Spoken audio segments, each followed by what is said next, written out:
Hello friends, welcome to Himalaya education scope. Friends, आज हम यहाँ पे अध्ययन करेंगे हिंदी व्याकरण समाज से संबंधित महत्वपूर्ण तथ्यों का। और ये जो महत्वपूर्ण तथ्य है फ्रेंड्स, ये आपके सभी एग्जाम के लिए इम्पोर्टेंट हैं। जहाँ पे भी आपका जो है हिंदी लैंग्वेज से क्वेश्चन पूछे जाते हैं। यहाँ जैसे आपका जो है उत्तराखंड में यूकेएसएससी या यूकेपीएससी कोई भी एग्ज़ाम देते हैं, और अभी आपका जो है यूटेट का एग्ज़ाम भी है, तो यूटेट के लिए भी ये क्वेश्चन इंपॉर्टेंट रहेंगे। आज हम यहाँ पे अध्ययन करेंगे समास का यानी कंपाउंड का। तो सबसे पहले समास तो हम सबसे पहले देखेंगे, जैसे यहाँ पे दिया गया है हवन के लिए सामग्री, यानी हवन सामग्री चार राहों का समूह यानी चौराहा। अब ये जो क्वेश्चन है फ्रेंड्स, ये जो तथ्य हैं, ये है एनसीईआरटी की बुक के साथ जो प्राइवेट स्कूल में बुक लगती है क्लास 6 to 8 तक की, ये मैंने यहाँ से लिया है। क्योंकि आप जानते हैं कि अगर आप टेट देते हैं तो टेट में भी आपका जो है 6 to 8 तक का आपका पूछा जाता है। और इसी तरह से अगर आप अन्य एग्ज़ाम भी देते हैं तो वहाँ पे भी आपको बेसिक पूछा जाता है। तो ये आपका जो है अपकमिंग सभी एग्ज़ाम के लिए इम्पोर्टेंट रहेगा। इवन आप स्कूल के लिए पढ़ना चाहते हैं तो स्कूल के लिए भी आप ये बेनिफिशियल होगा। पहला यहाँ पे दिया गया है कि ऊपर दिए गए चित्रों में चार शब्दों को जोड़कर संक्षिप्त रूप से एक शब्द बना दिया गया है। जो उन शब्दों का स्थान पर प्रयोग किया जाता है, दो या अधिक संबंधित शब्दों को संक्षिप्त रूप में लिखने को ही समास कहते हैं। सबसे पहले हमें ये पता चलना चाहिए समास किसे कहते हैं। तो समास हमने देखा कि यानी जैसे ऊपर क्या किया गया कि हवन के लिए सामग्री चार राहों का समूह, क्या थे? सभी चार शब्द अलग अलग थे, लेकिन उनको क्या बना दिया गया? एक जोड़ के बना दिया गया, हवन सामग्री या चौराहा। तो जब इनको संक्षिप्त किया जाता है, छोटा किया जाता है, तो इसको हम क्या कहते हैं? समास कहते हैं। तो यहाँ पे देखेंगे दो या दो से अधिक संबंधित शब्दों को संक्षिप्त करके नए शब्द निर्मित करने की प्रक्रिया को ही समास कहते हैं। जैसे देश के लिए भक्ति, क्या हो जाएगा? देशभक्ति हो जाएगा। अब यहाँ पे इस प्रक्रिया में संक्षिप्त होकर निर्मित नए शब्द को समस्त पद कहते हैं। क्या? जो यानी संक्षिप्त होकर जो नया शब्द निकलेगा उसको हम क्या कहते हैं? समस्त पद कहते हैं। जैसे अभी हमने देखा देश के लिए भक्ति, तो देश के लिए भक्ति ये हमारा क्या था? एक शब्द था। तो यानी चार अलग अलग शब्द थे कि देश के लिए क्या है? भक्ति है, और यहाँ से एक नया शब्द निकला देशभक्ति, वो संक्षिप्त हो गए, तो हमारा समास हो गया।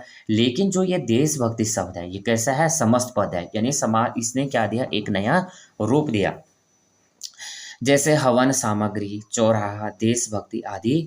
तो समस्त पद में जो है दो पद होते हैं। पहले पद को पूर्व पद और दूसरे पद को क्या कहते हैं? उत्तर पद कहते हैं। समस्त पद में क्या है? दो पद हैं। पहला पद क्या है? उत्तर पद है, और पूर्व पद है, और दूसरा पद क्या कहलाता है? उत्तर पद कहलाता है। समस्त पद को जो है विग्रह करके फिर से पहले वाली स्थिति में लाने की प्रक्रिया को समास विग्रह कहते हैं। देखो, जब पहला पद जो था, अगर हम उसको समास विग्रह, यानी अगर हमने समास विग्रह है और उसको अगर हम क्या करते हैं? समस्त पद को तोड़ते हैं, तो वो हमारा क्या कहलाएगा? समास विग्रह कहलाएगा, यानी पहले की तरह आ जाएगा। जैसे एग्जाम्पल में देख सकते हैं, जैसे यहाँ पे वन के लिए सामग्री चार राहों का समूह, और उसके बाद क्या है? देश के लिए भक्ति।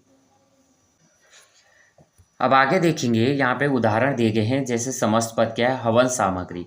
तो पूर्व पद क्या है? हवन है, और उत्तर पद क्या है? सामग्री। अभी हमने देखा था ना कि इसमें क्या होता है? पूर्व पद होता है और उत्तर पद होता है। तो क्या हो जाएगा? समास विग्रह क्या हो जाएगा? हम हवन के लिए सामग्री। चौराहा, तो चौ प्लस राह क्या हो जाएगा? चार राहों का समूह। देशभक्ति, देश प्लस भक्ति क्या हो जाएगा? देश के लिए भक्ति। अब आ जाते हैं हम समास के भेद। समास के कितने भेद होते हैं? समास के 6 भेद होते हैं। कितने भेद हैं? 6 भेद हैं। अव्ययी भाव समास, तत्पुरुष समास, कर्मधारय समास, द्विगु समास, तद्भव समास और बहुब्रीहि समास। कितने भेद हैं? समास के 6 भेद हैं। अव्ययी भाव समास, तत्पुरुष समास, कर्मधारय समास, द्विगु समास, द्वंद्व समास और बहुब्रीहि समास। सबसे पहले आ जाते हैं हम अव्ययी भाव समास। अव्ययी भाव समास क्या होता है? जिस समास का पूर्व पद प्रधान हो। अव्ययी भाव समास क्या होता है कि जिस समास का पूर्व पद प्रधान हो और समस्त पद अव्यय होता है, उसे हम क्या कहते हैं? अव्ययी समास कहते हैं। क्या कहते हैं? जिस समास का पूर्व पद प्रधान होता है और समस्त पद अव्यय हो, उसे हम क्या कहते हैं? अव्ययी भाव समास कहते हैं। और यानी जिस समास को ही हम क्या कहते हैं? सामसिक शब्द भी कहते हैं। यहाँ पे इसमें देखेंगे, जैसे यहाँ पे दिया गया है, पहला दिया गया है यथाशक्ति। क्या दिया गया है? यथाशक्ति। क्या हो जाएगा? शक्ति के अनुसार। इसमें भी कौन सा समास है? अव्ययीभाव समास।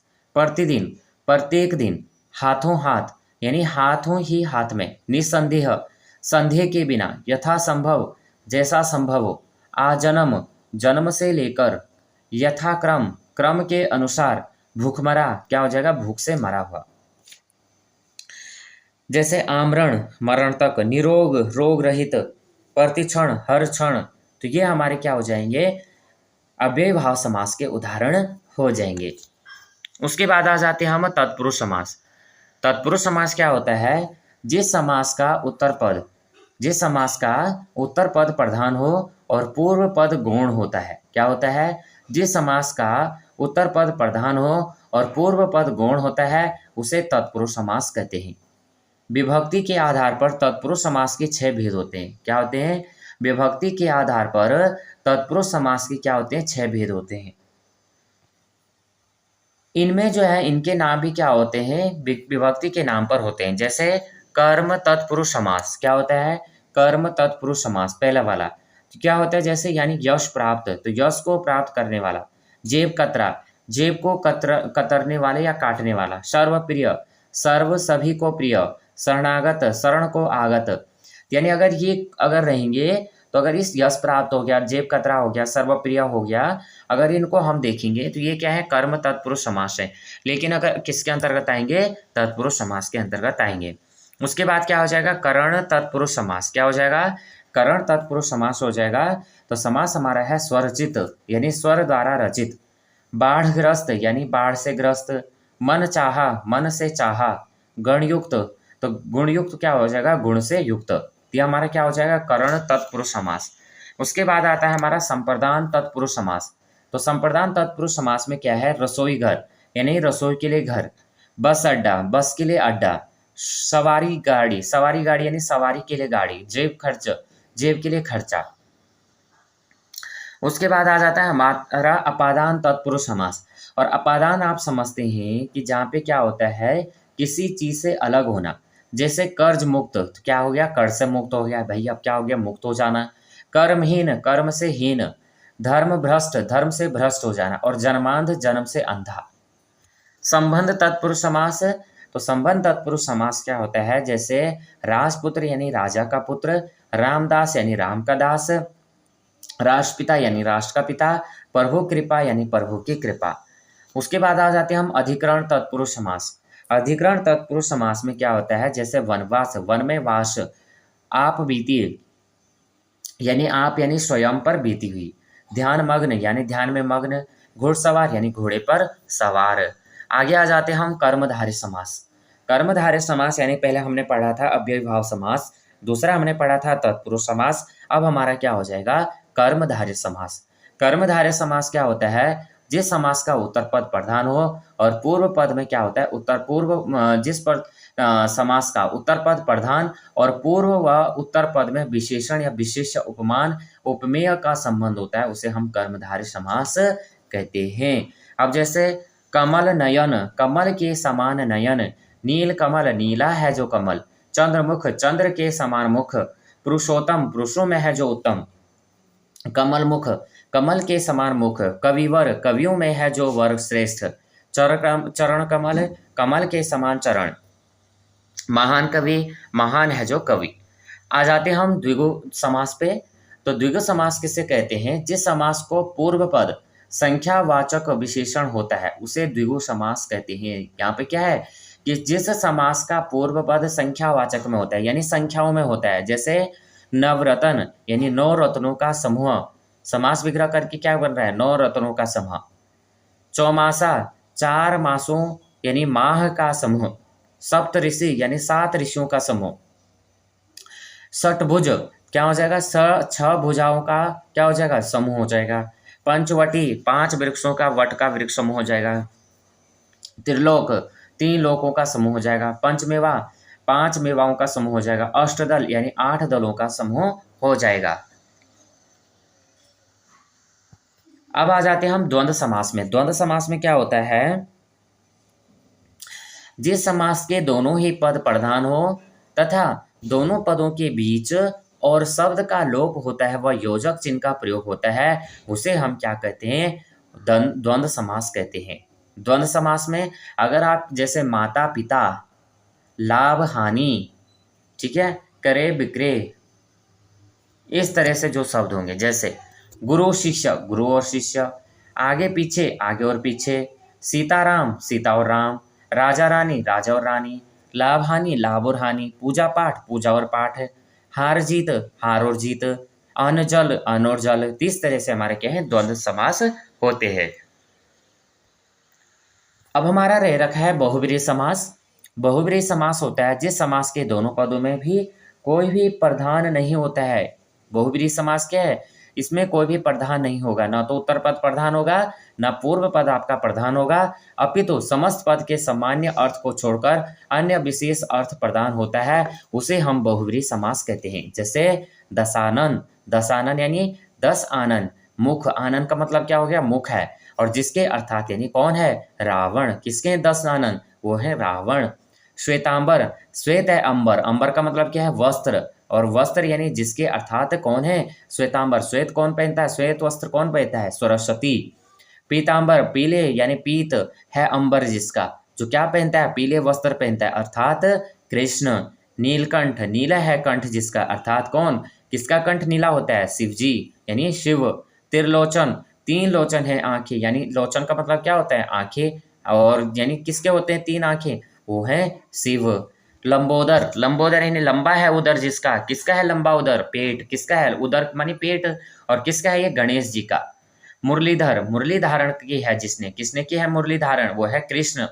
चंद्रमौली, चंद्र है सिर पर जिसके, अर्थात शिव। तो हमारे क्या हो गए? बहुब्रीहि समास के उदाहरण हो गए, जिसका न तो उत्तर पद प्रधान होता है, न ही पूर्व पद प्रधान होता है, जिसमें क्या होता है? समस्त पद का जो है सामान्य अर्थ को छोड़कर अन्य अर्थ निकलता है, वही हमारा बहुब्रीहि समास होता है। तो हमने देखे समास किसे कहते हैं? तो 2 या 2 से अधिक संयोग से बना समास, उसी को हम समास कहते हैं। और जब ये क्या कहलाता है? इसको हम क्या करते हैं? जो हमारा समास निकल जाता है, ये पूरा हमारा जो जैसे यहाँ पे है दशानन, तो ये हमारा क्या हो जाता है? पूरा एक समस्त पद निकल के आता है। और जब हम इसका क्या करते हैं? विग्रह करते हैं, यानी इसको जब हम तोड़ते हैं, तो ये हमारा समास विग्रह हो जाता है। इसके 6 भेद होते हैं: अव्ययभाव समास, तत्पुरुष समास, कर्मधारय समास, द्विगु समास, द्वंद्व समास, बहुब्रीहि समास। तो ये हमारे क्या हो गए? अब यहाँ पे जब हम समास विग्रह करते हैं, तो समास विग्रह के साथ क्या होता है? उन सभी कारक चिन्हों का प्रयोग पुनः किया जाता है जिनका लोप करके समास बनाया गया हो, और समास विग्रह कहलाता है। जैसे कमल के समान क्या था? चरण कमल। जैसे समास विग्रह में क्या होता है? किन बातों का हमें ध्यान रखना होता है? तो समास में जो है विद्यमान शब्दों एवं लुप्त हुए शब्दों को किस प्रकार करना है, उसका आर्थिक अर्थ जो है स्पष्ट हो सके। और जो समास विग्रह में यथासंभव समास के मूल शब्दों का ही प्रयोग करना चाहे, और उसके समानार्थक शब्दों का ही नहीं। जैसे चरण कमल का विग्रह कमल के समान पैर या पंकज के समान यानी चरण नहीं किया जाना चाहिए। तो ये हमारे क्या है? समास है। अब यहाँ पे थोड़ा, यहाँ पे आप सभी जानते हैं कि यहाँ पे शॉर्ट में भी दिया है, कर्मधारय समास में जो है उत्तर पद प्रधान होता है और पूर्व पद, यहाँ पे हमें क्या दिखाना है? अंतर भी दिखाना है। तो कर्मधारय समास में उत्तर पद प्रधान होता है, और पूर्व पद व उत्तर पद में विशेषण और विशेषक का संबंध होता है। जैसे महात्मा यानी महान है जो आत्मा। बहुब्रीहि समास में क्या होता है? कोई भी पद प्रधान नहीं होता है। समस्त पद का जो समस्त का जो सामान्य अर्थ में अलग एक और विशेष अर्थ निकलता है, उसे प्रधान कहते हैं, प्रधान होता है। जैसे पीताम्बर यानी पीले हैं वस्त्र जिसके, अर्थात कृष्ण। यहाँ पीताम्बर एक अलग ही अर्थ के लिए प्रयोग हुआ है। तो पीताम्बर कैसा है? बहुब्रीहि समास है। द्विगु समास और बहुब्रीहि समास में क्या अंतर होता है? द्विगु समास में पूर्व पद जो है संख्यावाचक होता है, उत्तर पद की संख्या के रूप में विशेषता प्रकट करता है। जैसे नवग्रह यानी 9 ग्रहों का समूह, तो यहाँ पे प्रथम पद या 9 केवल उत्तर पद ग्रह संख्या को बता रहा है। तो अब उसके बाद कुछ समस्त पद ऐसे हैं जिनसे प्रथम पद संख्यावाचक है और उत्तर पद की संख्या के रूप में विशेषता प्रकट करता है। समस्त पद के सामान्य अर्थ की अलग विशेष अर्थ निकलता है जो प्रधान होता है, और वही हमारा बहुब्रीहि समास होता है। जैसे त्रिनेत्र यानी 3 नेत्र जिसका सामान्य अर्थ है, लेकिन इस विचार करने योग्य है कि 3 नेत्र किसके हैं? वो है शिव के, यानी 3 नेत्र हो गए। तो त्रिनेत्र शिव के लिए प्रयोग होने वाला शब्द है, तो वह हमारा पूर्व पद संख्यावाचक होने के बाद भी वो कौन सा है, द्विगुना होकर बहुव्रीहि समास है। सारांश देख लेते हैं एक बार। तो दो या दो से अधिक संबोधित शब्दों को संक्षिप्त रूप न करके नए शब्द में निर्मित प्रक्रिया को समास कहते हैं। संक्षिप्त होकर बने नए शब्दों को ही समास पद कहते हैं। समास पद में दो पद होते हैं, पूर्व पद और उत्तर पद। समास के 6 भेद होते हैं, अव्ययभाव समास, तत्पुरुष समास, कर्मधारय समास, द्विगु समास, द्वंद्व समास, बहुव्रीहि समास। तत्पुरुष समास के 6 भेद होते हैं, कर्म तत्पुरुष समास, करण तत्पुरुष समास, संप्रदान तत्पुरुष समास, अपादान तत्पुरुष समास और संबंध तत्पुरुष समास, अधिकरण तत्पुरुष समास। ये हमारे क्या हो गए, समास हो गए, समास के भेद हो गए। तो ये यहाँ पे अब इसके बाद जो है यहाँ पे क्वेश्चन दिए गए बुक के अकॉर्डिंग, अगर आप करना चाहते हैं तो कर सकते हैं, अदरवाइज आपको यहाँ पे एमसीक्यू के तौर पे, अगर आप चाहते हैं नेक्स्ट वीडियो एमसीक्यू की इसकी जो हमारे समास हैं, तो मैं नेक्स्ट वीडियो एमसीक्यू लेके आऊँगा। वीडियो हेल्पफुल लगेगी तो प्लीज़ वीडियो को लाइक शेयर और सब्सक्राइब भी करना। जय हिंद, जय भारत।